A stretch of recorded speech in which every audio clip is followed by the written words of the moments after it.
G7 stands for Group of Seven members, which are the leading economies of the world. G7 contributes to the world 30% of the world economy, and the members of G7 are Canada, USA, Japan, Germany, Italy, and France. G7 was organized in the year of 1975 and its first meeting took place in Germany. And there is no proper headquarter for G7.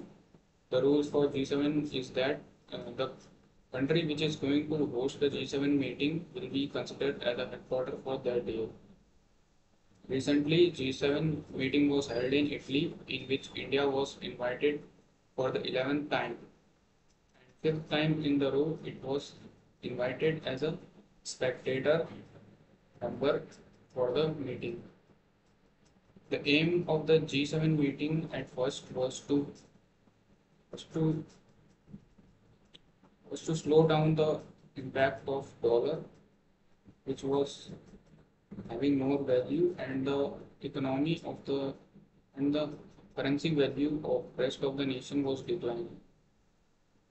Now G7 is also coming up with the different ideas, and there are multiple also there are multiple challenges which are getting addressed into G7, like climate changes, the inflation, poverty, and many other things. As G7 consists of the world's largest economies, and in the future it is said that India and China are also going to add up in the membership because of their high tendency to expand their economy in the future.